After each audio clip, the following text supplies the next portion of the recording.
ជួយពិនិត្យមើលផងទៅសូមបង្ហាញបានឲ្យចាំទទួលអំណោយទៅណាបាទនេះជាទឹកបតីប្រកបដោយសេចក្តីអាណិតអាសូរអង្គគ្រូលោកមានប្រតិកម្មបាញ់មិញនេះអួលដើមកណា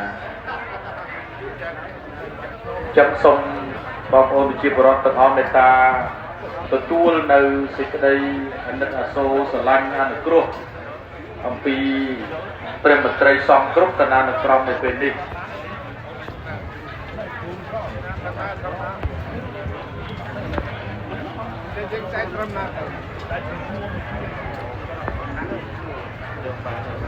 បងប្អូនប្រជាពលរដ្ឋទាំងអស់មេត្តា